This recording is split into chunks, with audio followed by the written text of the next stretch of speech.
The wind howled through Cleveland's darkened streets as Officer Michael Barnes's radio crackled to life at 2:47 a.m., possible 10 to 54 at Henderson Park, East Entrance. Caller reports sounds of distress. His heart pounded. Animal calls at this hour rarely ended well. Frost crunched under his boots as he swept his flashlight across the deserted park. The beam caught something, a cardboard box, saturated by freezing rain, collapsing in on itself. Then he heard it, a faint whimper, barely audible above the bitter January wind. Inside, 2 golden retriever puppies lay entangled, their tiny bodies trembling violently. One's eyes were sealed shut with infection, the other barely breathing, using its siblings' failing warmth for survival.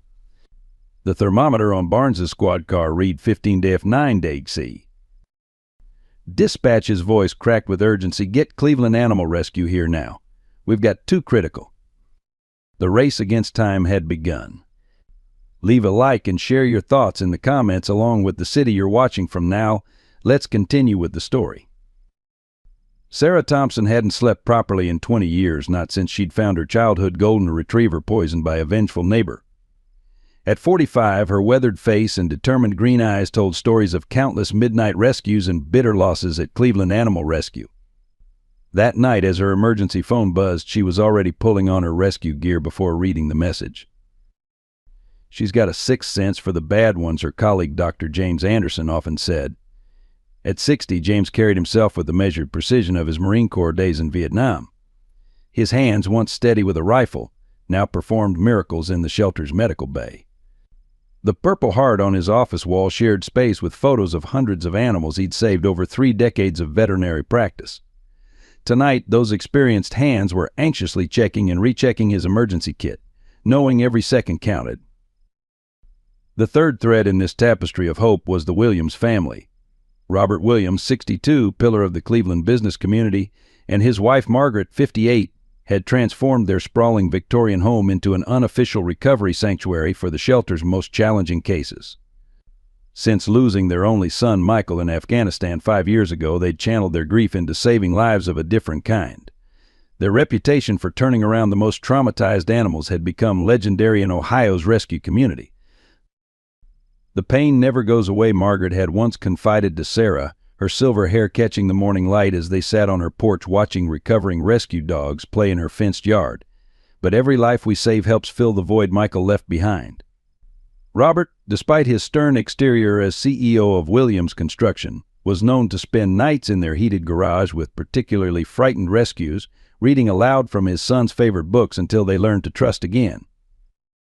This unlikely trio, the sleepless rescuer, the veteran healer, and the grieving philanthropist, had no idea that this frigid January night would test their limits, challenge their convictions, and ultimately change not only their lives but their entire community's approach to animal welfare forever. The emergency call pierced through Sarah's truck radio at 2:52 a.m. Officer Barnes's voice, usually steady after 15 years on the force, carried an edge she'd never heard before. Sarah, it's bad.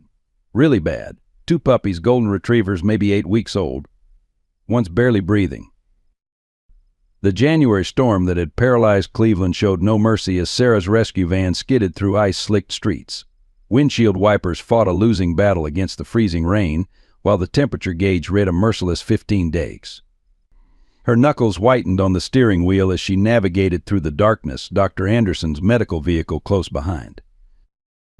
Henderson Park's east entrance loomed like a Gothic archway, its iron gates throwing skeletal shadows under emergency vehicle lights. Officer Barnes's flashlight beam cut through the darkness, guiding them to a scene that would haunt Sarah's dreams for years to come.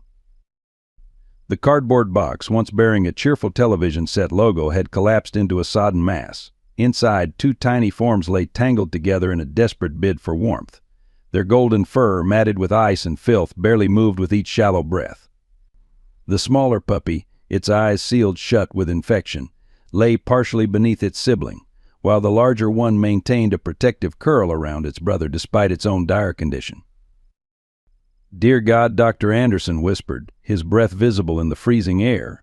His trained eyes took in the protruding ribs, the raw patches where mange had taken hold, and the ominous bluish tint to their gums.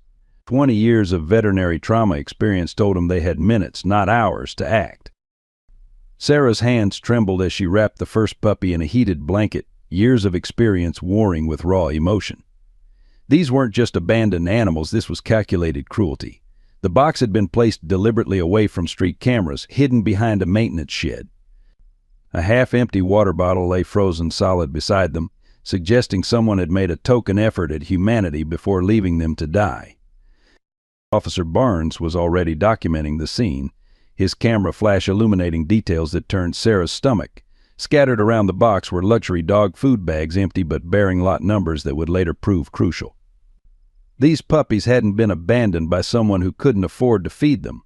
This bore all the hallmarks of something far more sinister. The larger puppy stirred weakly as Sarah lifted it, letting out a sound somewhere between a whimper and a sigh that cut through the hardened rescuer's heart like a knife. Its sibling, barely responsive, made no sound at all as Dr. Anderson cradled it in his medical blanket. "The shelter's too far," Dr. Anderson declared, checking vital signs with practiced efficiency. "We need somewhere closer. They won't survive a 20-minute drive in this condition." Sarah's mind raced, then settled on their only option, the Williams. They're 3 minutes away, and Margaret always keeps the garage medical bay ready. As if on cue, her phone buzzed Margaret Williams, already awake despite the hour. Whether it was instinct or providence that had roused her, Sarah would never know, but her text was characteristically brief: garage heated, medical bay prepped, Robert's making coffee, come.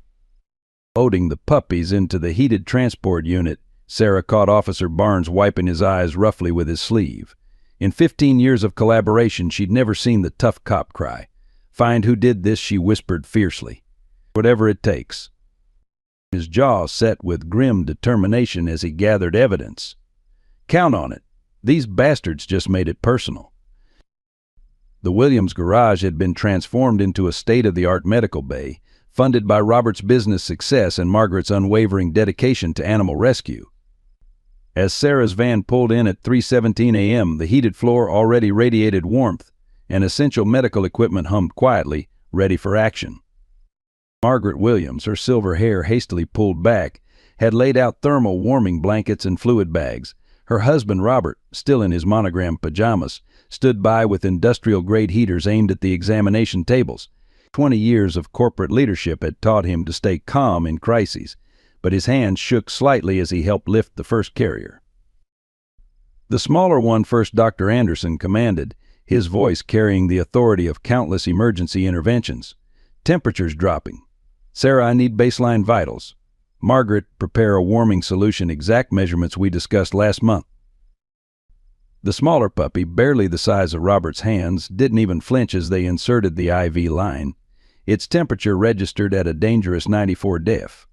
The larger one, still trying to maintain its protective instinct, weakly attempted to crawl toward its sibling despite its own critical condition. "Robert, call Elizabeth at the blood bank," Sarah directed while monitoring the first puppy's pulse. Elizabeth Carter, their emergency vet tech, lived just minutes away and had access to the city's animal blood bank. "Both puppies are showing signs of severe anemia. We'll need multiple units." The next 45 minutes moved with the precision of a military operation. Elizabeth arrived with the blood supplies, her scrubs hastily thrown on over winter pajamas. Each team member knew their role, moving in choreographed efficiency around the tables.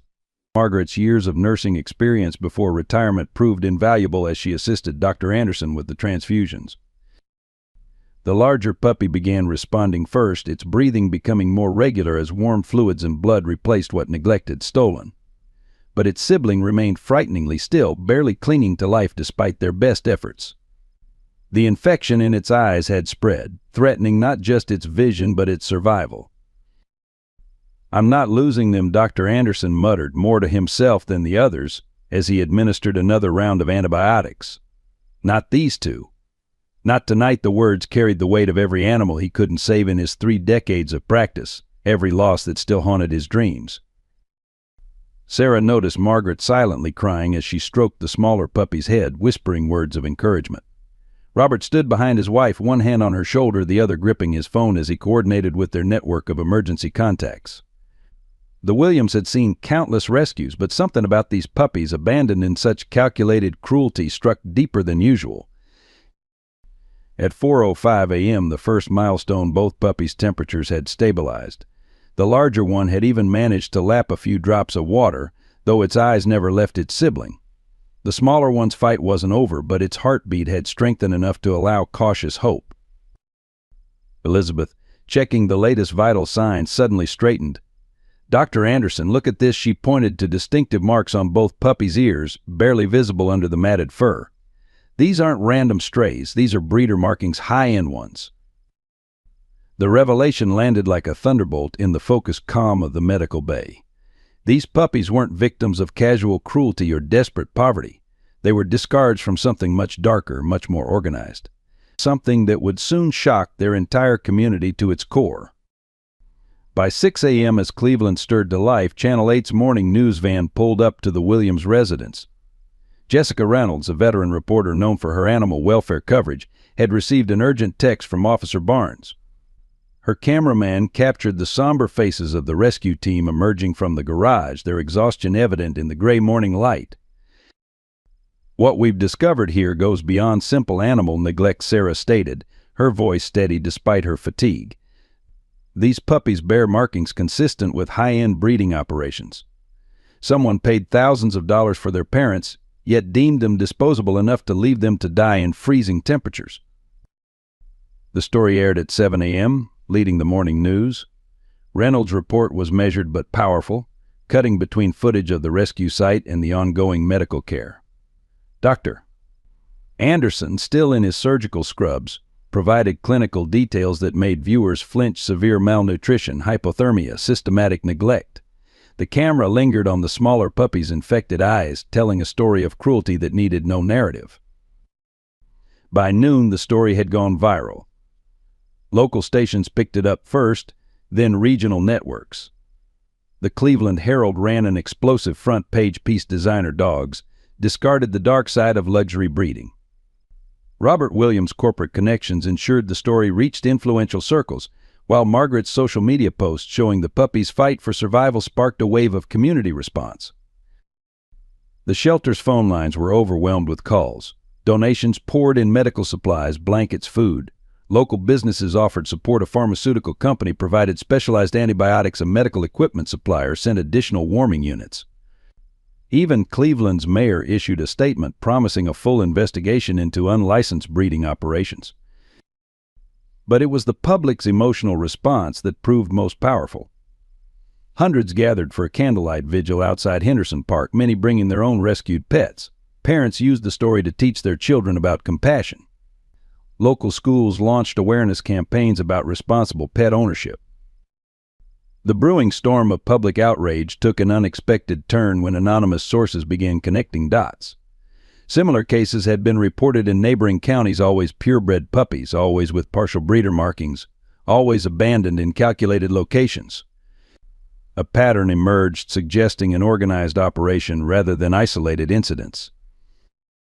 By evening, the story had attracted national attention. Major networks picked up on the broader implications, not just about animal cruelty, but about the dark underbelly of the designer pet industry. Legislators began asking questions. Advocacy groups demanded investigations into breeding regulations. Through it all, the Williams garage remained a sanctuary. Margaret fielded media calls while Robert coordinated with their lawyers, both protecting the puppy's peace while ensuring their story served a greater purpose. Dr. Anderson and his team focused solely on medicine, letting the growing media circus swirl outside. "The public needs to see this," Officer Barnes told reporters, his usual professional detachment cracking. "They need to understand that behind every designer dog in a store window, there might be siblings who didn't meet breeding standards, disposed of like garbage. These two survivors are just the tip of the iceberg."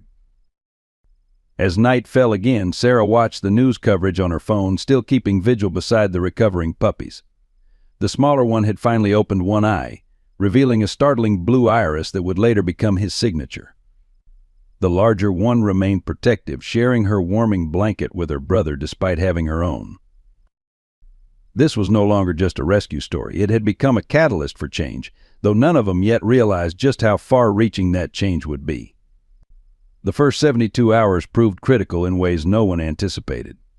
At 2 a.m. on the third night, as Dr. Anderson checked the puppy's vital signs during his routine monitoring, the smaller one's temperature suddenly spiked to 104 def. His partially healed eyes had swollen shut again, and his breathing became increasingly labored. "Get Margaret," Dr. Anderson ordered Sarah, his calm exterior betraying the urgency in his voice. "We need a second set of hands. The infection's gone systemic, the larger puppy, whom they'd started calling Grace since the crisis." She whimpered softly, pressing against her brother's side despite her own weakness. Margaret arrived within minutes, still wearing her reading glasses and carrying her emergency medical kit. The sight that greeted her made her heart sink. The smaller puppy, Hope, lay trembling on the examination table, his tiny body fighting a battle that seemed increasingly impossible to win. "His white cell count is through the roof," Dr. Anderson explained, studying the latest blood work results. "The antibiotics aren't touching this infection. Whatever they exposed these puppies to before abandoning them, it's like nothing I've seen in standard breeding operations." His voice carried the weight of 3 decades of veterinary experience and the implicit understanding that they were dealing with something far more sinister. Sarah watched the monitors with growing anxiety. Each beep seemed fainter, each breath more labored. She'd lost rescues before. It was an inevitable part of the job, but losing this one felt unthinkable. The public was invested now. Hundreds of people followed their story. More importantly, Grace needed her brother. They'd survived abandonment together. Separating them now seemed cruel beyond measure. "We need to consider extraordinary measures," Margaret suggested, her nursing background coming to the fore. "Robert has connections at the Veterinary Research Hospital. They might have access to experimental treatments." She was already reaching for her phone when Dr. Anderson held up his hand. "Wait," he said, scrutinizing Hope's latest blood work results. "Look at these markers. This isn't just an infection. These numbers suggest exposure to something specific." He pulled out his medical reference tablet, fingers flying over the screen. "The pattern matches cases I saw in research papers about underground breeding operations using banned substances to accelerate growth." The implications hit Sarah like a physical blow. "They were experimenting on them," she whispered, rage building in her voice. "Using them as test subjects before they were even weaned." Dr. Anderson was already making calls to colleagues, his voice urgent but measured. Within an hour, a specialist in veterinary toxicology arrived from the State University's medical center, carrying a case of specialized medications. Dr. Susan Richards, a former student of Anderson's, had dealt with similar cases during investigations into illegal breeding operations in neighboring states. The next few hours became a careful ballet of medication adjustments and constant monitoring. Grace refused to leave her brother's side, forcing them to work around her protective presence. Her own recovery seemed tied to his survival. When his vitals dropped, her distress was palpable. At dawn, Hope's fever finally broke. The swelling around his eyes began to subside, revealing those striking blue irises that had captured the public's imagination. His breathing eased, and for the first time in hours he accepted small amounts of water. "He's not out of the woods," Dr. Richards cautioned, reviewing the latest test results, "but now we know what we're fighting.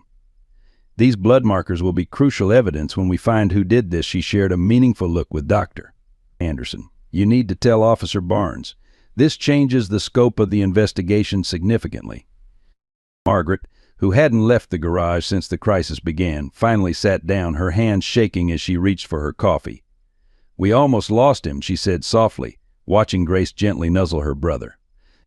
"If James hadn't recognized those markers." "But we didn't lose him," Sarah interjected firmly, though her own exhaustion was evident. "And now we have proof that this wasn't just a case of abandonment. Someone was running an illegal operation sophisticated enough to use controlled substances." Dr. Anderson was already documenting everything for the police report, his military precision evident in his detailed notes. This evidence would prove crucial in the coming investigation, though none of them yet realized just how far up the chain of responsibility it would lead. As the morning sun filtered through the garage windows, Hope slept peacefully for the first time in days, his sister maintaining her faithful vigil. They'd survived another crisis, but the battle was far from over. The medical emergency had revealed a darker truth about their origins, one that would soon shake Cleveland's elite breeding community to its core. Officer Barnes sat at his desk in the Cleveland Police Department's Special Investigations Unit, reviewing security footage from every camera within a mile radius of Henderson Park. The morning light cast long shadows across stacks of evidence, photos, and veterinary reports. Dr. Anderson's latest medical findings lay open before him, highlighting the presence of controlled substances in the puppy's blood work. Detective Williams Barnes called to his superior, "You need to see this." The footage showed a black SUV with tinted windows circling the park 3 times between 1:15 and 2 a.m. on the night of the abandonment. The vehicle's license plate was deliberately obscured by mud, but a distinctive dent in the rear quarter panel caught his attention. Detective Catherine Williams, no relation to Robert and Margaret, leaned over his shoulder. 20 years in the force had taught her to trust patterns. Run that damage pattern through the body shop database. Focus on high-end shops. Someone with money to burn wouldn't take a luxury vehicle to a cut-rate mechanic. The breakthrough came from an unexpected source. Thomas Henderson, owner of Elite Auto Body in Shaker Heights, recognized the distinctive damage pattern. "That's Stanley Crawford's vehicle," he stated firmly during his interview. President of Crawford Breeding Enterprises. Had it fixed last week. Paid cash, which was unusual for him. Crawford Breeding Enterprises was a name that carried weight in Cleveland's elite circles. Their puppies sold for 5-figure sums to celebrities and executives. The operation had won national championships and appeared in luxury lifestyle magazines. Stanley Crawford himself sat on the board of the American Kennel Club's regional chapter. Officer Barnes and Detective Williams executed a search warrant on Crawford's breeding facility at dawn the next day. The immaculate kennels and grooming stations presented a perfect facade, but the detective's trained eye noted security cameras facing inward rather than outward, and heavy locks on interior doors that should have led to storage areas. "This is Michael Chen." Detective Williams introduced the forensic accountant who accompanied them. "He's been tracking suspicious cash transactions in high-end breeding operations across 3 states. Chen carried a subpoena for Crawford's financial records, his tablet already displaying patterns of irregular bank deposits. The breeding facility staff appeared nervous, particularly when questioned about the medication storage protocols. Nancy Porter, a senior handler, kept glancing at the locked interior door. When finally opened, it revealed a secondary operation area, one not listed in any official documentation. "This room doesn't exist in your facility plans," Barnes noted, photographing shelves of unmarked medications. The detective collected samples while Chen documented serial numbers. "Care to explain why you're storing pharmaceuticals that require DEA licensing?" Back at the Williams residence, Sarah received an urgent call from Barnes. "We've found matching medication lots," he reported. The substances in the puppy's blood work, they came from Crawford's facility. "But Sarah, this goes deeper than we thought. We're seeing financial connections to breeding operations in multiple states." Robert Williams, overhearing the conversation, immediately contacted his corporate attorney. As a prominent business figure, he understood the implications of taking on someone like Crawford. "We'll need protection for the whistleblowers," he advised, "and media strategy. Crawford has friends in high places." The investigation accelerated when Nancy Porter requested immunity in exchange for information. Her testimony painted a disturbing picture. Crawford Enterprises had been using rescued animals as test subjects for breeding experiments, attempting to develop techniques for producing designer traits that could command higher prices. The puppies that didn't meet standards, Porter revealed, her voice shaking, they were supposed to be euthanized humanely, but lately Crawford started ordering us to abandon them instead. Said it was cheaper, harder to trace. She provided dates, locations, and most crucially names of other facilities involved in the operation. Detective Williams coordinated with departments in neighboring states, building a case that went far beyond 2 abandoned puppies. Financial records revealed a network of shell companies, all leading back to Crawford Enterprises.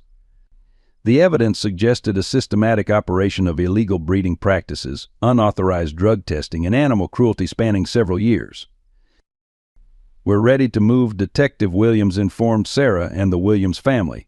"But when we do, this becomes national news. Crawford has political connections, and his clients include some very powerful people. Are you prepared for that level of attention?" Sarah looked at Hope and Grace, now recovering steadily in their heated beds, then at Margaret and Robert, who had invested so much in saving them. The decision was unanimous. This wasn't just about two puppies anymore. It was about exposing a system that had operated in shadows for too long.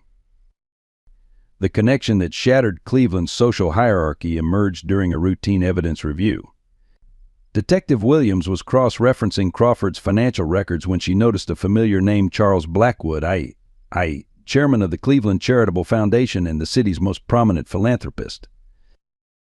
The foundation's annual reports show donations of over $2 million to Crawford Enterprises, Michael Chen reported, spreading documents across the conference table, labeled as research grants for genetic improvement studies, all approved by Blackwood personally.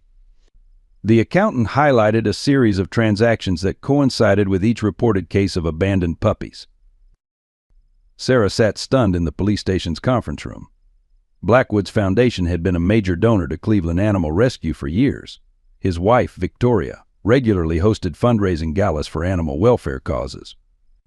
Their reputation for charitable work had made them untouchable in local society. Officer Barnes brought in a new file. "We've connected Victoria Blackwood to Elite Breeding Monthly magazine. She's been writing articles promoting Crawford's breeding programs for the past 5 years. Every article coincides with a major transfer of funds from offshore accounts." The implications were staggering. The Blackwoods had created a perfect facade championing animal welfare publicly while privately funding illegal breeding experiments. Their social status had provided Crawford with both financial backing and political protection.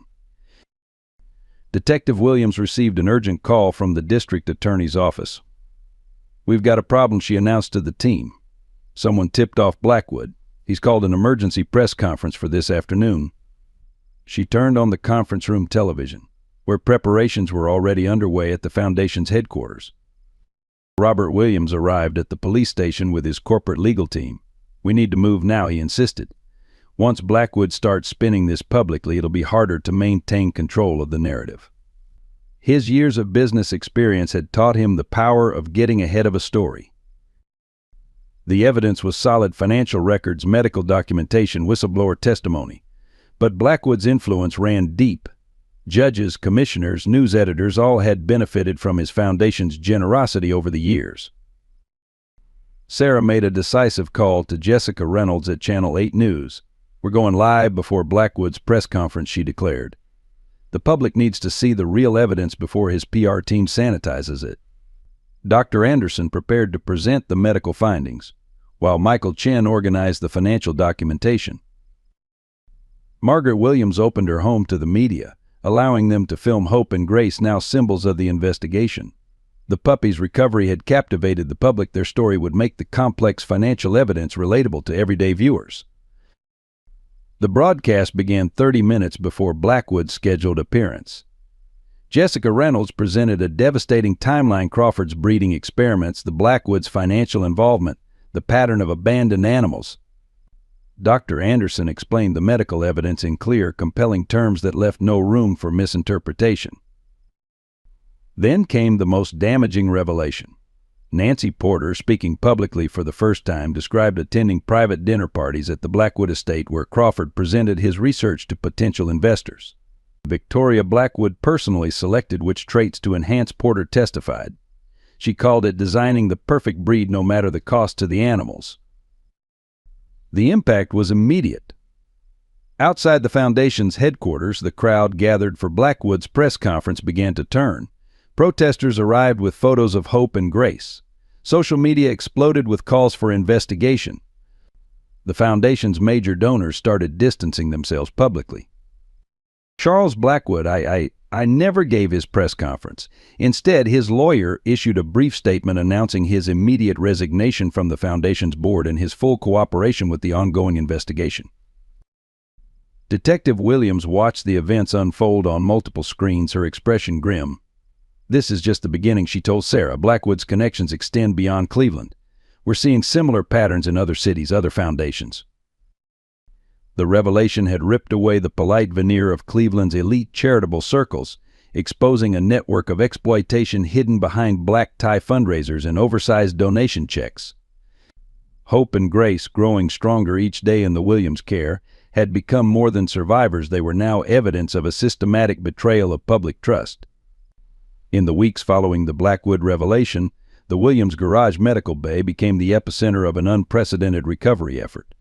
Dr. Anderson's daily reports showed Hope and Grace making steady progress, though each step forward revealed new challenges from their traumatic start in life.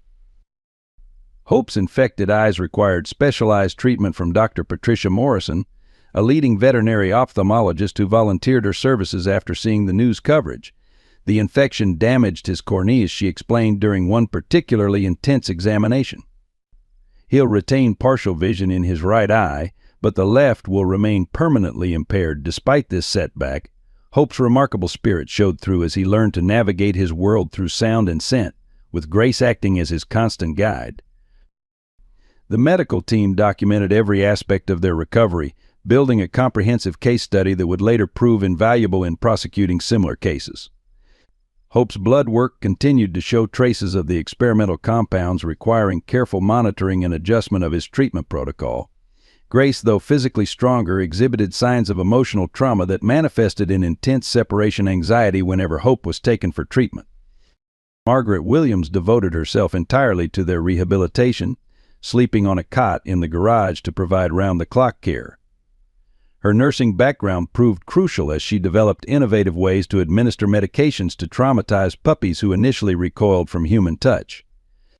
Each small victory matters, she would say, celebrating the first time Hope wagged his tail, or when Grace accepted food from a hand rather than waiting until they stepped away. Robert Williams leveraged his business connections to ensure the puppies received the best possible care. When they needed specialized equipment for Hope's eye treatments, he purchased it outright and donated it to the shelter. His corporate board questioned the expenditure until he invited them to witness a treatment session. After seeing Hope's determination and Grace's unwavering support of her brother, there were no further questions about resource allocation. Sarah coordinated with rehabilitation experts across the country, implementing a comprehensive recovery plan that addressed both physical and emotional trauma. The case attracted attention from veterinary researchers studying the long-term effects of abuse on animal psychology. Dr. Elizabeth Morgan, a leading animal behaviorist, observed that Grace had developed a unique form of therapeutic companionship, instinctively positioning herself on Hope's blind side during their interactions with humans. The public's emotional investment in their recovery grew stronger each day. The Cleveland Herald ran a weekly column chronicling their progress, while local schools incorporated their story into discussions about empathy and responsibility. Children sent hundreds of hand-drawn pictures, which Margaret hung in the garage to create a colorful gallery that seemed to lift the puppy's spirits. By the 6th week, Hope had gained enough strength to attempt short walks in the Williams' enclosed garden. Grace stayed pressed against his left side, subtly steering him away from obstacles he couldn't see. Their first venture outside was captured by Jessica Reynolds and broadcast across local stations, moving many viewers to tears as they watched Grace patiently guide her brother through his new world. Dr. Anderson's military background influenced his approach to their rehabilitation, implementing a structured routine that provided security and predictability. Animals, like soldiers, need to trust their environment before they can heal, he explained during a staff briefing. His methodology proved particularly effective as the puppies began showing signs of emerging from their defensive postures. The most significant breakthrough came during a therapy session when Hope, who had remained largely silent since his rescue, finally barked a short, confident sound that brought the entire medical team running. Grace responded with enthusiastic tail wagging, and for the first time, both puppies engaged in play behavior, albeit briefly. Dr. Anderson documented this moment as a critical turning point in their psychological recovery. Yet challenges remained. Hope's compromised immune system meant constant vigilance against secondary infections, while Grace's protective instincts sometimes hindered necessary medical procedures. The team learned to work as a unit, adapting their approaches to accommodate the unique bond between the siblings. When Hope needed eye drops, they learned to include Grace in the process, allowing her to sniff the medication and watch the procedure, which significantly reduced both puppies' stress levels. Detective Williams stood before a wall of evidence in the Special Investigations Unit, connecting threads between Crawford Enterprises and a network of high-end breeding operations across 3 states. Financial analyst Michael Chin had uncovered a complex web of transactions linking the Blackwood Foundation to similar facilities in Michigan, Pennsylvania, and Ohio. The pattern is consistent, Chin explained during the morning briefing. Each facility receives substantial grants for genetic research followed by large cash withdrawals. We've documented over 30 cases of abandoned puppies matching the timeline of these transactions. His report detailed how the Blackwood Foundation had channeled nearly $12 million through various shell companies over 5 years. Nancy Porter's testimony proved invaluable as she revealed the inner workings of Crawford's operation. The breeding program was just the surface she disclosed during a lengthy deposition. They maintained 2 sets of records, one for Kennel Club inspections and another documenting their actual experiments. Her detailed accounts included dates, locations, and names of veterinarians who had been paid to overlook irregularities. The district attorney's office assigned veteran prosecutor James Mitchell to the case. His reputation for handling complex financial crimes made him ideally suited to unravel the sophisticated scheme. "This isn't just about animal cruelty," Mitchell stated during a strategy meeting. "We're looking at tax fraud, money laundering, and violations of multiple FDA regulations regarding experimental compounds." Officer Barnes and his team executed search warrants on 3 more breeding facilities identified through Crawford's records. Each raid revealed similar hidden areas where experimental breeding took place, along with medication supplies matching those found in Hope and Grace's blood work. The evidence suggested a standardized operation, pointing to centralized control and planning. Victoria Blackwood's involvement deepened as investigators discovered her private correspondence with Crawford. Emails revealed detailed discussions about breeding experiments, including specific requests for physical traits regardless of health implications.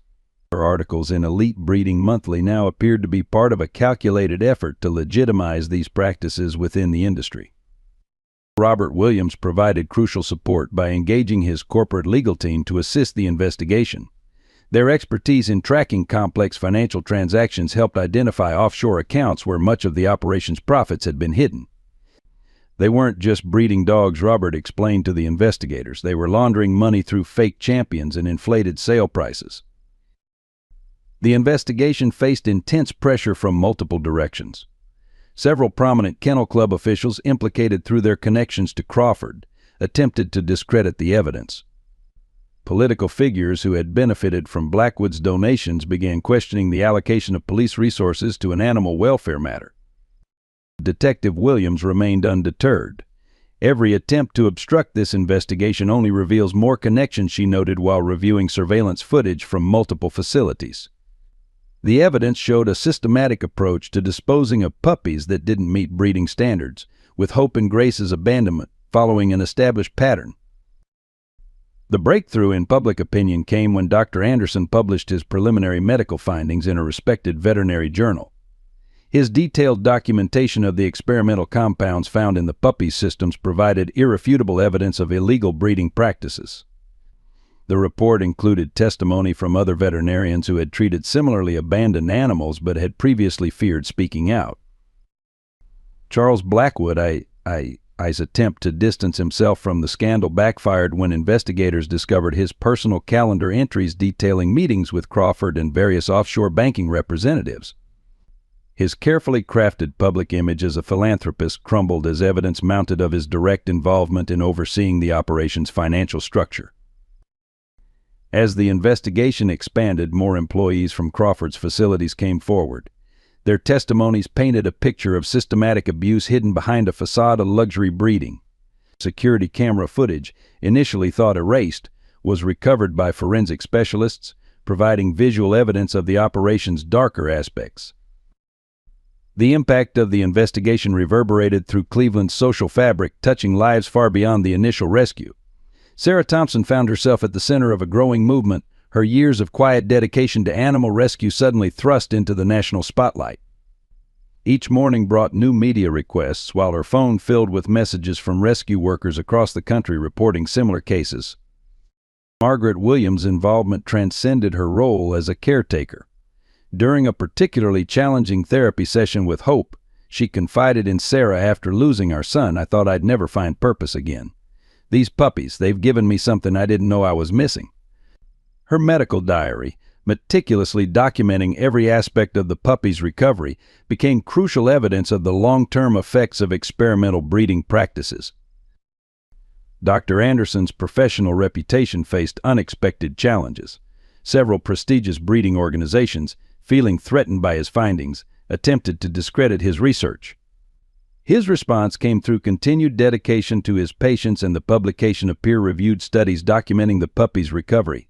Science speaks for itself, he maintained, his military bearing evident as he faced criticism from former colleagues. Robert Williams encountered resistance in Cleveland's business community. Several board members questioned his deep involvement in what they deemed a controversial investigation. His response was characteristically direct. During a shareholders' meeting, he presented a comprehensive report on corporate social responsibility, linking ethical business practices to long-term profitability. The board's opposition quieted when major investors expressed strong support for his stance. Officer Barnes found himself wrestling with the emotional weight of the case. During a late-night review of evidence he shared with Detective Williams, "In 15 years on the force, I've never seen anything affect the community like this. It's not just about the puppies anymore, it's about who we are as a society." His personal notes, normally succinct, grew increasingly detailed as he documented the human elements of the investigation. The Cleveland Herald's coverage, led by Jessica Reynolds, evolved from simple reporting to deep investigative journalism. Her interviews with former employees of Crawford Enterprises revealed a culture of silence maintained through intimidation and financial pressure.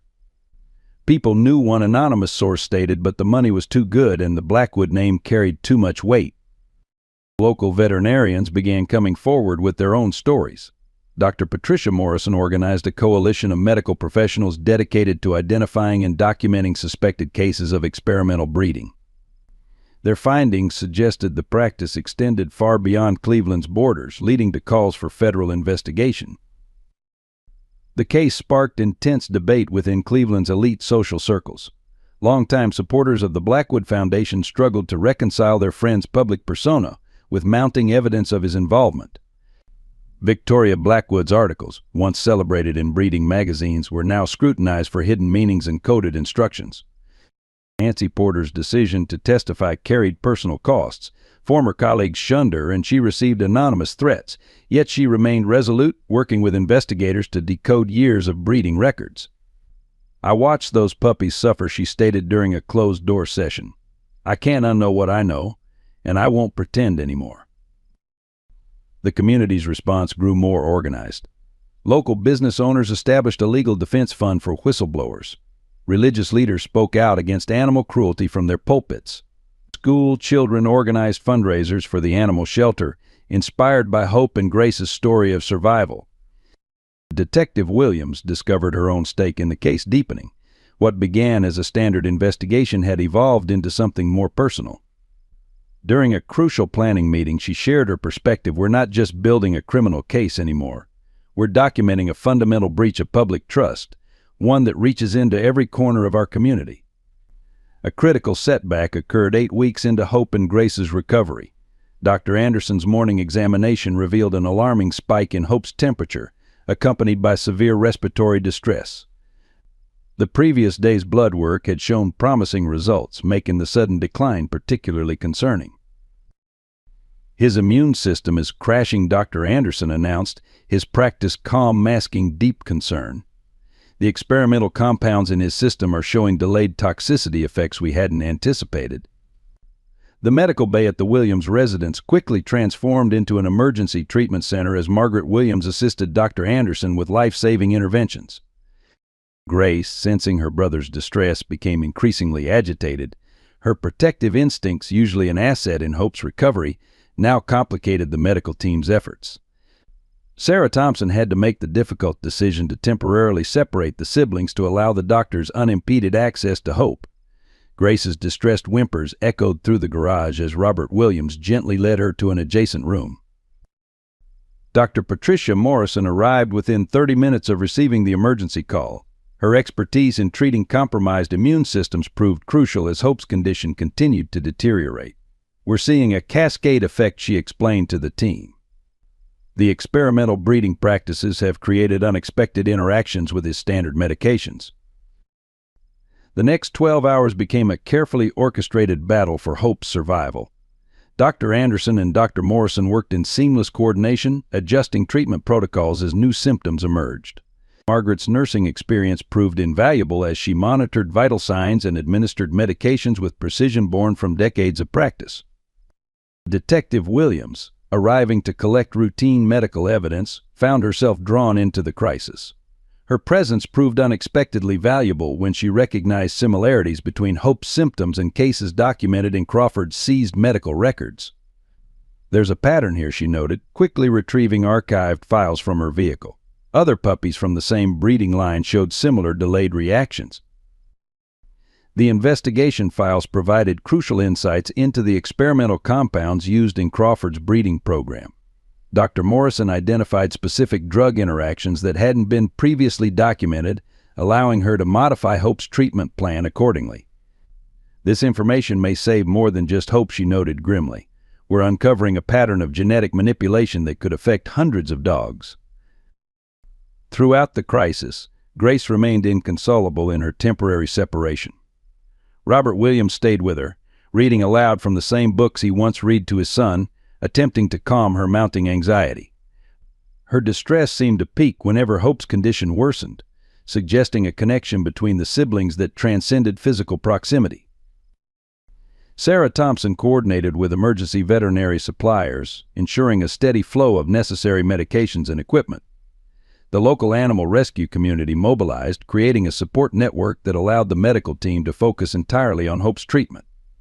Jessica Reynolds, though present to document the crisis, set aside her camera to assist with running crucial medical supplies. By midnight, Hope's condition remained critical but had stabilized enough to allow Grace to return to his side. The moment of reunion proved emotionally overwhelming for everyone present. Grace immediately assumed her familiar position against Hope's left side, and his vital signs showed noticeable improvement in her presence. Dr. Anderson documented every aspect of the crisis, knowing the information would prove vital to understanding the long-term effects of experimental breeding practices. "This isn't just about saving one puppy," he explained to Officer Barnes, who had arrived to update the investigation files. "What we're learning here could prevent similar crises in other victims of illegal breeding operations." The emergency served as a stark reminder of the ongoing impact of Crawford and Blackwood's activities. Even as Hope fought for survival, Detective Williams received reports of similar cases emerging in other states, suggesting the effects of their breeding program could have far-reaching consequences for years to come. During Hope's medical crisis, a crucial breakthrough in the investigation emerged from an unexpected source. As Dr. Anderson reviewed Crawford's seized medical records to help treat Hope's condition, he discovered a series of encrypted files hidden within routine veterinary reports. Detective Williams immediately enlisted the department's cybercrime unit to decode the documents. The decrypted files revealed a comprehensive database of experimental breeding protocols, complete with detailed documentation of genetic manipulation attempts and their outcomes. More significantly, they contained financial transactions linking Crawford Enterprises to a network of private laboratories operating outside standard regulatory oversight. "The scope is far larger than we initially suspected," Detective Williams explained during an emergency briefing with the district attorney. "These laboratories were developing unauthorized genetic modification techniques, using Crawford's breeding program as a testing ground." The documents provided irrefutable evidence of systematic animal experimentation conducted without proper oversight or ethical considerations. James Mitchell, the lead prosecutor, recognized the implications immediately. "This moves beyond state jurisdiction," he stated, reviewing the evidence. "The involvement of unauthorized laboratories and experimental genetic procedures falls under federal regulations." He immediately initiated contact with the FBI's Special Investigation Unit focused on medical fraud. Nancy Porter's previous testimony gained new significance as investigators matched her accounts with the decoded records. Her descriptions of mysterious laboratory personnel visiting the breeding facility aligned perfectly with payment records to various shell companies. The financial trails, meticulously documented in the hidden files, created a clear path leading directly to Charles Blackwood's private accounts. Victoria Blackwood's role became clearer through a series of encrypted emails found within the files. Her articles promoting Crawford's breeding program had been carefully timed to coincide with specific experimental phases, using coded language to communicate results to other facilities in the network. The prosecution team discovered that her position in the breeding community had been instrumental in deflecting potential investigations. Robert Williams's corporate security team, analyzing the financial data, identified a pattern of international wire transfers coordinated through offshore accounts. They were operating a sophisticated money laundering operation, explained Michael Chin, tracking the flow of funds. The breeding program wasn't just about creating designer pets, it was a front for moving millions through seemingly legitimate business transactions. The most damning evidence emerged from laboratory correspondence discussing the psychological impact of their experiments on the animals.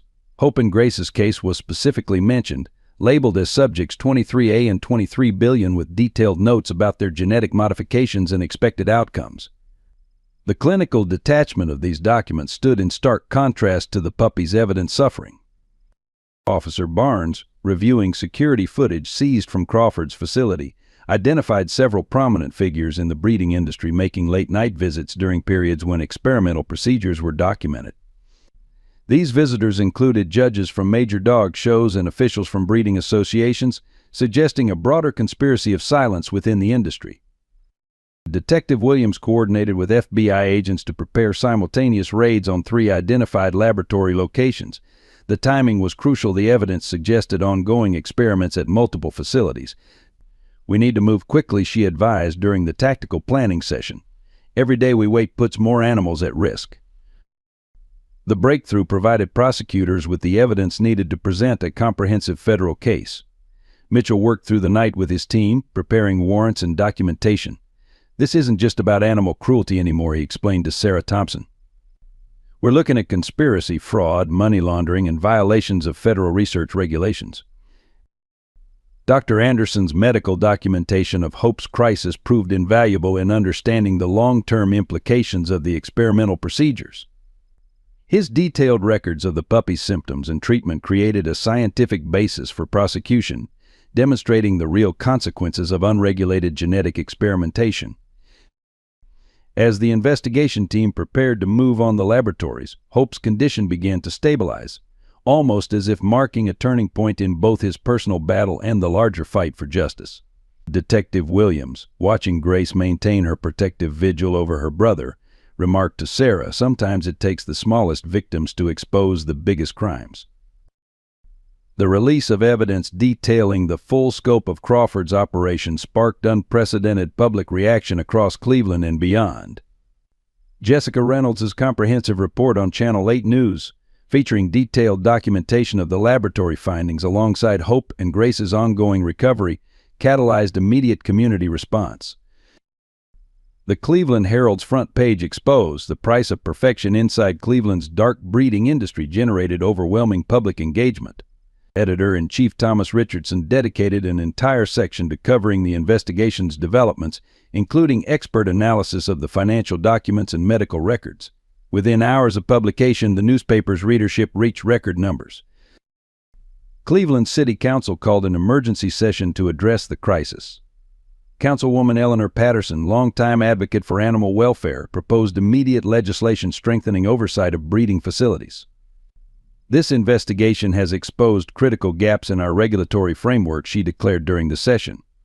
"We cannot allow profit to supersede ethical considerations in animal breeding." The business community's response proved equally significant. The Cleveland Chamber of Commerce, led by senior members who had previously supported the Blackwood Foundation, issued a formal statement distancing themselves from the organization. Major corporations began reviewing their charitable giving policies, implementing new due diligence procedures for donations to animal-related causes. Professional veterinary associations across the country initiated internal reviews of their membership and certification procedures. Dr. Anderson's detailed medical documentation of Hope's treatment became required reading in veterinary ethics courses. The American Kennel Club launched a comprehensive audit of all registered breeding facilities, using the Crawford case as a catalyst for reform. Local schools incorporated the investigation into their curricula as a case study in civic responsibility. students at Cleveland High School organized a petition demanding stricter animal welfare laws, gathering over 50,000 signatures. Their initiative caught the attention of state legislators, who began drafting new regulations for breeding facility inspections. The Williams residence became a focal point for community support. Local businesses organized supply drives for the animal shelter, while volunteers established a round-the-clock support network for rescue operations. Margaret Williams's detailed recovery journals were published online, providing valuable resources for other rehabilitation facilities dealing with similar cases. The religious leaders joined the public discourse, addressing the moral implications of the case. Reverend James Murphy of First Presbyterian Church devoted his Sunday sermon to ethical responsibility in business practices, drawing direct parallels to the investigation. His message resonated beyond his congregation, inspiring interfaith initiatives supporting animal welfare reform. Social media platforms amplified the story's reach. The hashtag Justice for Hope and Grace trended nationally, while a dedicated website tracking the investigation's progress received millions of visits. Public figures, including celebrities and politicians, voiced their support for the prosecution and called for industry-wide reform. The impact extended to Cleveland's elite social circles, where longtime relationships fractured along ethical lines. Former associates of the Blackwoods faced intense scrutiny over their potential knowledge of the breeding operations. Several prominent families announced substantial donations to animal welfare organizations, attempting to distance themselves from the scandal. Legal experts began examining the broader implications for corporate responsibility in animal-related industries. The Cleveland Bar Association established a special committee to study the intersection of animal welfare law and business regulations, using the Crawford case as their primary reference. Professional dog show organizations faced mounting pressure to reform their judging criteria and inspection procedures. Several major events announced new health screening requirements for participating animals, directly addressing concerns raised by the investigation. The toll of the investigation manifested in unexpected ways among those at its center. Sarah Thompson, after weeks of relentless work coordinating rescue operations and assisting investigators, found herself experiencing severe exhaustion. Her typically meticulous rescue reports showed signs of strain, with colleagues noting her increasing difficulty in maintaining emotional distance from the cases. Dr. Anderson faced professional isolation as former colleagues distanced themselves following his testimony against prominent members of the veterinary community. His private practice suffered a significant decline as several long-term clients, connected to Cleveland's elite social circles, quietly transferred their animals to other facilities. The stress began affecting his precision in routine procedures, leading him to spend additional hours double-checking his work. Margaret Williams's dedication to Hope and Grace's rehabilitation started impacting her health. Her husband Robert found her asleep in the garage medical bay multiple times, her recovery journal entries becoming increasingly emotional. The weight of caring for traumatized animals while assisting with the investigation left her physically and emotionally depleted. Detective Williams encountered resistance within her own department. Several senior officers, concerned about the investigation's impact on influential donors to the police foundation, subtly hindered her access to resources. The pressure of managing both the investigation and internal politics resulted in sleepless nights and mounting stress. Officer Barnes struggled with the psychological impact of reviewing endless documentation of animal cruelty. His usual stoic demeanor cracked during a particularly difficult evidence review session, leading to a temporary reassignment to desk duty. The department psychologist noted increasing signs of secondary trauma among officers involved in the case. Nancy Porter, whose testimony proved crucial to the investigation, faced severe personal consequences. Anonymous threats appeared at her residence, forcing her to relocate temporarily. The stress of constant security concerns and social isolation began affecting her ability to assist investigators, as anxiety made it difficult for her to recall specific details. The Williams family's corporate interests faced mounting challenges. Several business partners, wary of association with the controversial case, delayed renewal of significant contracts. Robert's board members expressed growing concern about the company's public image, suggesting he stepped back from his visible role in supporting the investigation. Jessica Reynolds encountered professional obstacles as pressure mounted from advertisers connected to the breeding industry. Her editor received multiple calls questioning her objectivity, and her access to certain social circles essential for her reporting became increasingly restricted. The stress of maintaining journalistic integrity while facing industry pushback began affecting her confidence in pursuing leads. The investigation faced a series of critical setbacks that threatened to undermine months of careful work. The prosecution team encountered significant obstacles when a key piece of evidence, detailed financial records from Crawford Enterprises' offshore accounts, was ruled inadmissible due to questions about the chain of custody. This decision forced Detective Williams to rebuild substantial portions of the financial trail through alternative sources. Legal complications mounted when Crawford's defense team filed multiple motions to suppress evidence obtained during the initial facility raids. They argued that the search warrants had been overly broad, potentially compromising the admissibility of crucial documentation about the breeding programs. The district attorney's office devoted significant resources to defending the validity of their evidence collection procedures. Hope's medical crisis created unexpected challenges for the prosecution's timeline. Dr. Anderson's necessary focus on the puppy's treatment meant delays in completing his expert testimony documentation. The defense seized upon these delays, arguing that the medical evidence was incomplete and therefore unreliable. The prosecution team struggled to balance the urgent need for medical care with their legal obligations. Public support, initially strong, began showing signs of fatigue. Media coverage of repeated legal delays and procedural challenges led to declining attendance at community rallies. The complex nature of the financial evidence proved difficult to explain to the public, causing some to question the significance of the case. Local news outlets, facing pressure from advertisers, gradually reduced their coverage of the investigation. The Williams family confronted a serious financial setback when several major investors withdrew from their company's projects, citing concerns about the ongoing controversy. This development threatened their ability to continue funding the extensive medical care required for Hope and Grace, along with other rescued animals. Robert Williams faced difficult decisions about allocating increasingly limited resources. Nancy Porter's testimony faced new scrutiny when defense attorneys uncovered minor inconsistencies in her recollection of dates and events. Though these discrepancies were ultimately explained by the stress of her involvement, they temporarily cast doubt on the reliability of her wider testimony. The prosecution team had to devote additional resources to corroborating every detail of her statements. The investigation's momentum suffered another blow when a parallel case in a neighboring state collapsed due to similar legal challenges. This failure provided Crawford's defense team with a template for attacking the prosecution's evidence collection methods. Detective Williams found herself racing to distinguish her investigation's procedures from those used in the failed case. Support from veterinary professionals began wavering as the professional consequences of speaking out became apparent.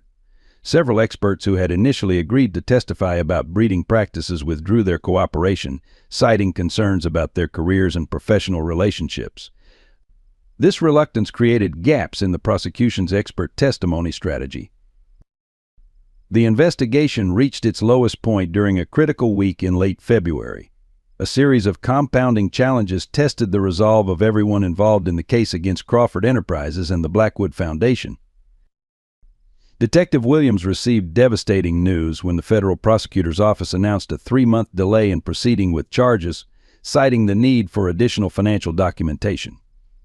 This postponement threatened to undermine the carefully constructed timeline of evidence presentation and witness testimony. In her office late that evening, she confronted the possibility that the complexity of the case might prevent justice from being served. The Williams family faced their own crisis when their insurance provider declined coverage for Hope's ongoing medical treatments, citing the experimental nature of his conditions. Robert Williams, already managing his company's financial challenges, discovered that their personal resources for supporting the investigation and rehabilitation efforts were reaching their limits.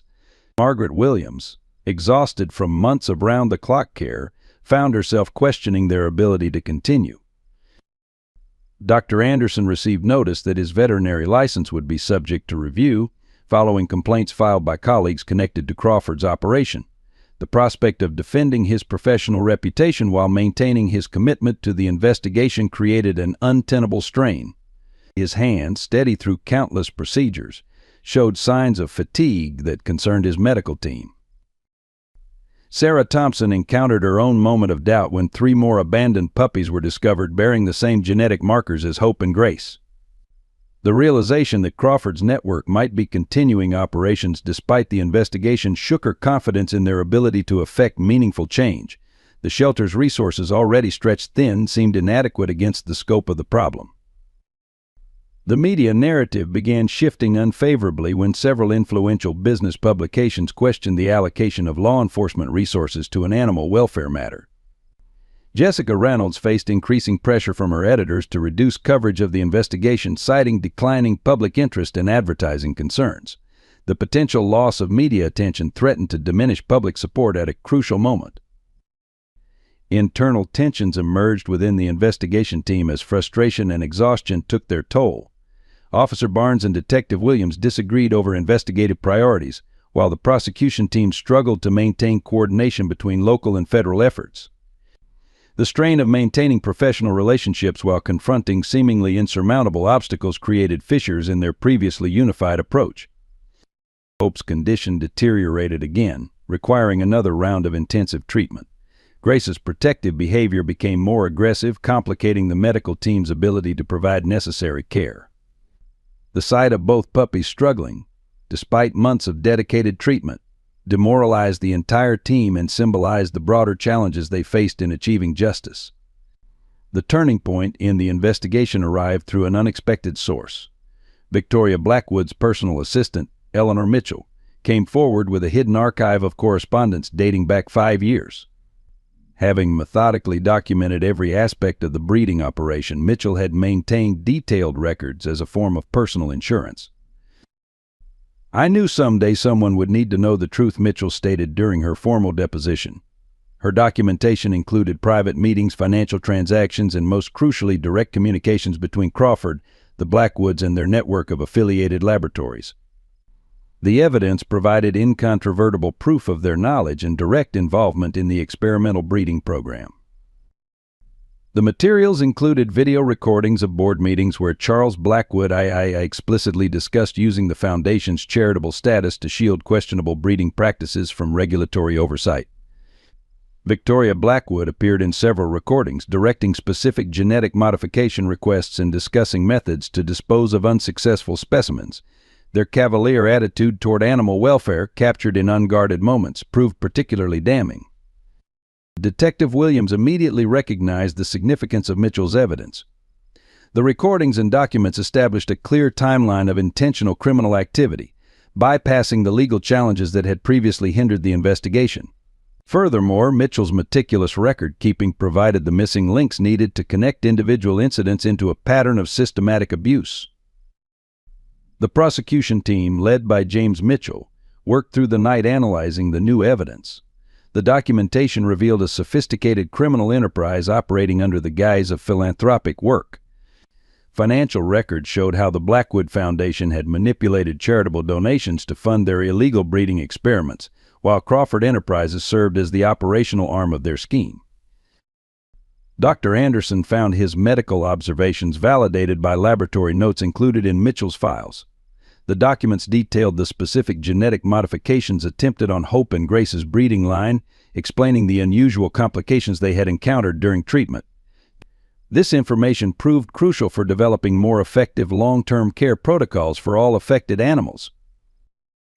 Sarah Thompson, reviewing the evidence with Detective Williams, discovered detailed locations of other facilities operating under Crawford's network. This information enabled law enforcement to plan coordinated raids, preventing the destruction of additional evidence and rescuing more animals from ongoing experiments. The Williams family's steadfast support was vindicated when Mitchell's records revealed deliberate attempts by Crawford's organization to discredit their reputation. Documents showed how pressure had been applied to their business partners, confirming that the recent financial challenges they faced had been orchestrated as retaliation for their involvement in the investigation. The emergence of Eleanor Mitchell's evidence catalyzed remarkable developments in Hope and Grace's medical treatment. Within Mitchell's files, Dr. Anderson discovered detailed laboratory protocols documenting the specific genetic modifications attempted on their breeding line. This information provided crucial insights into the underlying causes of Hope's recurring medical complications. Armed with this new understanding, Dr. Anderson and his medical team revised their treatment approach. The laboratory notes revealed precisely how Crawford's experiments had attempted to modify immune system responses, explaining the puppy's unusual reactions to standard medications. This knowledge allowed them to develop a more targeted therapeutic protocol. Margaret Williams observed immediate improvements in Hope's condition following the adjusted treatment plan.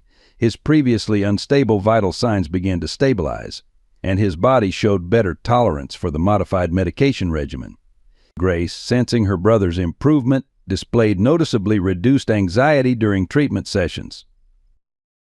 The medical breakthrough extended beyond Hope and Grace. Dr. Anderson implemented the revised protocols at the Cleveland Animal Rescue Shelter, where other rescued animals from Crawford's operation showed similar positive responses. The successful results attracted attention from veterinary professionals nationwide, leading to improved treatment standards for victims of experimental breeding. Robert Williams' corporate connections proved invaluable in securing specialized medical equipment needed for the new treatment protocols.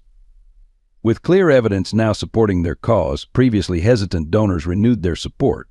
The Williams family established a dedicated medical fund to ensure continuous care for all affected animals.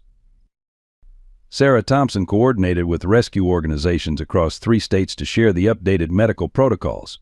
Her efforts ensured that other facilities caring for animals from Crawford's network could implement the more effective treatments immediately. The collaboration strengthened the network of support for rescued animals and their caregivers. The medical team's success rebuilt confidence among the investigation team. Detective Williams noted how the improved health of the rescued animals reinforced public support for the prosecution. The tangible results of proper medical care provided stark contrast to the conditions documented in Crawford's facilities. Professional validation came when Dr. Anderson presented the revised treatment protocols at an emergency veterinary conference. His presentation, supported by comprehensive data from Mitchell's files and documented recovery cases, earned widespread acceptance from the veterinary community. The success helped restore his professional standing among colleagues who had previously distanced themselves. The impact of Eleanor Mitchell's evidence extended far beyond the immediate investigation. A series of unforeseen developments transformed the case from a local animal welfare issue into a catalyst for industry-wide reform. The most significant development emerged when several prominent veterinary research institutions, reviewing Mitchell's documentation, identified patterns linking Crawford's experiments to broader industry practices. Their analysis revealed how seemingly legitimate breeding standards had been quietly influenced by Crawford's methodologies over the past decade. This discovery prompted a comprehensive review of accepted breeding practices nationwide. The Cleveland prosecutor's office received unexpected support when 3 former board members of the Blackwood Foundation approached Detective Williams with additional evidence. Motivated by Mitchell's courage, they provided detailed accounts of how Crawford and the Blackwoods had systematically manipulated Foundation resources. Their testimony strengthened the prosecution's case while revealing the full scope of the organization's influence. Dr. Anderson's revised treatment protocols garnered attention from international veterinary organizations. The successful recovery of Hope and Grace became a case study in treating animals affected by experimental breeding practices. Major veterinary journals published peer-reviewed articles documenting the medical breakthroughs, establishing new standards for rehabilitation care. The Williams family's persistence yielded unexpected corporate reform. Several major pet industry companies, seeking to distance themselves from the scandal, implemented stringent new breeding oversight policies. Robert Williams' business expertise helped shape these reforms, ensuring they prioritized animal welfare over profit margins. Sarah Thompson found her rescue organization becoming a model for rehabilitation programs nationwide. The protocols developed during Hope and Grace's recovery were adopted by animal welfare organizations across the country. This standardization of care practices improved outcomes for rescued animals while strengthening the network of support services. The media narrative shifted dramatically when international news organizations began investigating similar cases in other countries. Jessica Reynolds' coverage expanded into a documentary series examining global pet breeding practices. The broader perspective highlighted the significance of Cleveland's investigation in addressing a worldwide issue. Law enforcement agencies in multiple states discovered connections to their own unsolved cases through Mitchell's evidence. The Cleveland investigation became a template for addressing organized animal welfare crimes, leading to the establishment of specialized units focused on breeding industry oversight. These developments created momentum for legislative reform. State lawmakers, responding to public pressure, introduced bills strengthening animal welfare protections and breeding industry regulations. The legislation, informally known as Hope and Grace's Law, incorporated lessons learned from the investigation to prevent similar abuses. The criminal trial of Charles Blackwood, Victoria Blackwood, and Stanley Crawford concluded after 6 weeks of testimony in the Cleveland Federal Courthouse. District Attorney James Mitchell presented a meticulous case, supported by Eleanor Mitchell's documentation and corroborating testimony from former Foundation Board members. The jury deliberated for merely 8 hours before returning guilty verdicts on all counts. Charles Blackwood received a 15-year federal prison sentence for racketeering, money laundering, and multiple violations of animal welfare laws. Victoria Blackwood and Stanley Crawford each received 12-year sentences, along with substantial fines that would be directed toward animal rehabilitation programs. The judge's ruling included a lifetime ban from any involvement in animal breeding or charitable organizations. The Blackwood Foundation underwent complete dissolution, with its legitimate charitable assets transferred to a newly established trust overseen by an independent board. Robert Williams, appointed as a special advisor to the trust, ensured that the funds would be properly directed toward animal welfare initiatives and legitimate research programs. Hope and Grace's recovery reached a significant milestone during the final week of the trial. Hope, though still bearing physical scars from his ordeal, demonstrated remarkable improvement under Dr. Anderson's revised treatment protocols. His partial vision loss remained permanent, but he adapted remarkably well, relying on Grace's continued guidance and developing other compensatory skills. Dr. Anderson's documentation of their recovery became the foundation for a comprehensive rehabilitation manual adopted by veterinary clinics nationwide. The medical protocols developed during their treatment established new standards for caring for victims of experimental breeding. Professional veterinary organizations incorporated these findings into their official treatment guidelines. Sarah Thompson's Cleveland Animal Rescue underwent a transformation, expanding its facilities to include a specialized rehabilitation center for victims of breeding abuse. The center, funded partially by assets seized from Crawford Enterprises, featured advanced medical equipment and implemented the treatment protocols developed during Hope and Grace's recovery. Margaret Williams found her role evolving from caregiver to advocate, sharing her experiences with rehabilitation professionals across the country. Her detailed recovery journals provided valuable insights into the psychological aspects of animal rehabilitation, contributing to a more comprehensive understanding of trauma recovery in rescued animals.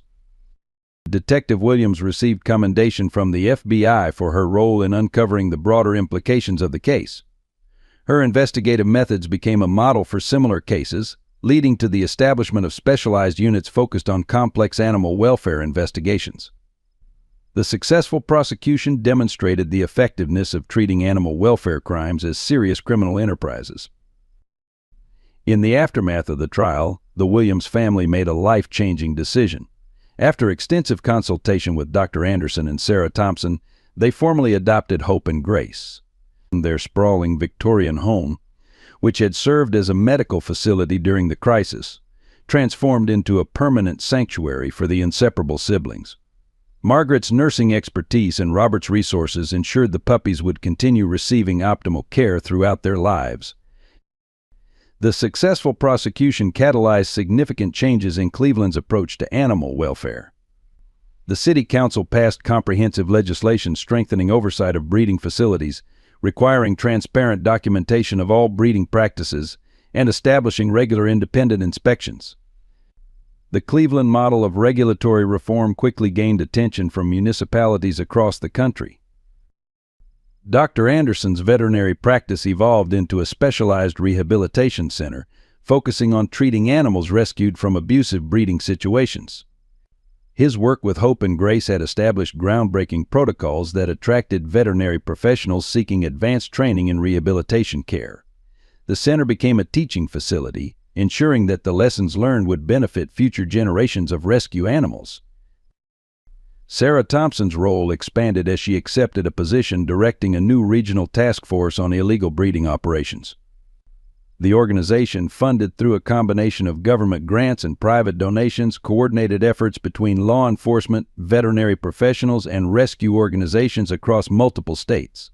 Her experiences with Hope and Grace's case provided invaluable insights for developing response protocols. The Cleveland Herald's coverage of the case earned Jessica Reynolds a prestigious investigative journalism award. Her ongoing series documenting the recovery of Hope and Grace, alongside the broader implications of the investigation, highlighted the importance of sustained media attention in driving social change. The series was syndicated nationally, raising awareness of breeding industry practices. Detective Williams established a specialized unit within the police department focused on investigating animal welfare crimes. Her team's expertise, developed during the Crawford case, proved instrumental in addressing similar operations throughout the region. The unit's success demonstrated the effectiveness of treating animal abuse cases with the same rigor as other organized criminal enterprises.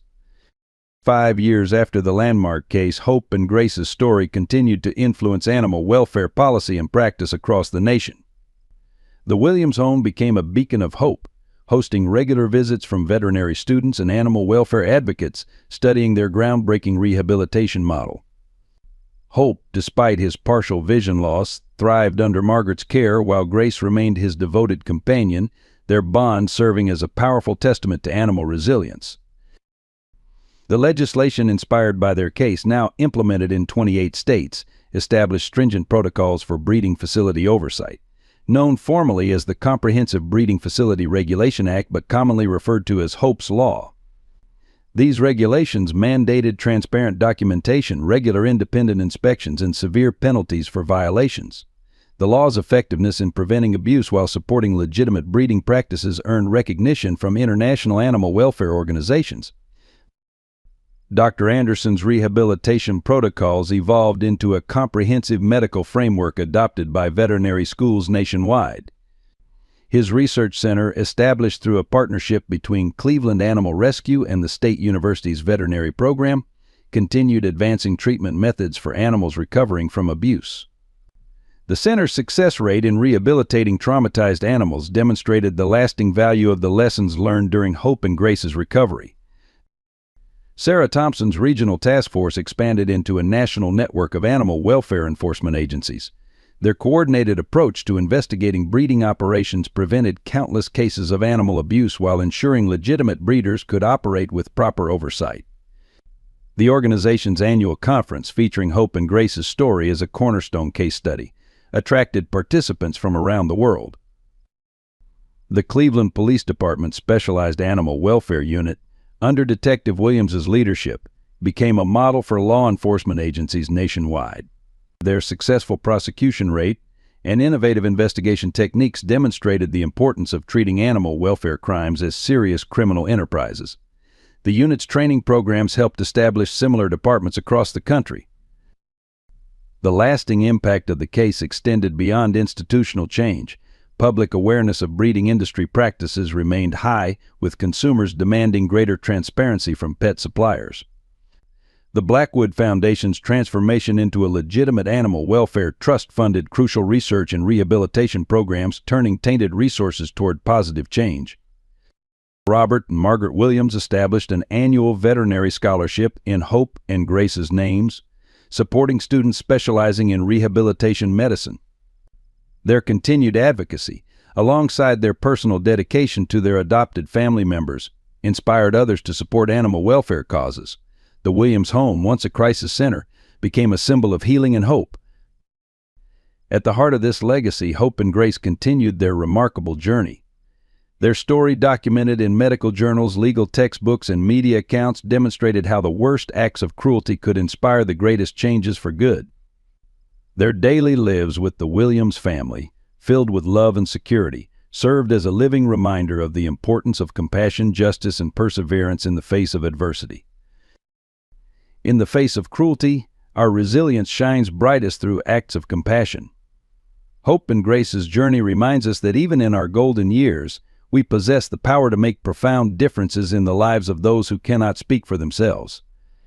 Like many of us who have experienced life's hardships and triumphs, these puppies demonstrated that age and adversity are not barriers to healing and love. Their story echoes the values that our generation holds dear: perseverance, justice, and the unwavering belief that doing what's right matters regardless of the cost. The Williams family in their retirement years found renewed purpose through their dedication to these injured souls, proving that our capacity to nurture and protect never diminishes with age. Their actions remind us of the America we helped build, one where communities unite against injustice, where experience and wisdom guide positive change, and where every life, no matter how small, deserves dignity and protection. As we reflect on this story, let us remember that our years of life experience uniquely position us to be powerful advocates for change. Hope and Grace's survival is not just a tale of animal rescue, it's a testament to the enduring strength of human compassion and the profound impact we can have at any age when we stand together against cruelty. I hope you enjoyed today's story. Subscribe to the channel so you don't miss more stories like this. Leave a like and comment below what you thought of the story. See you in the next video.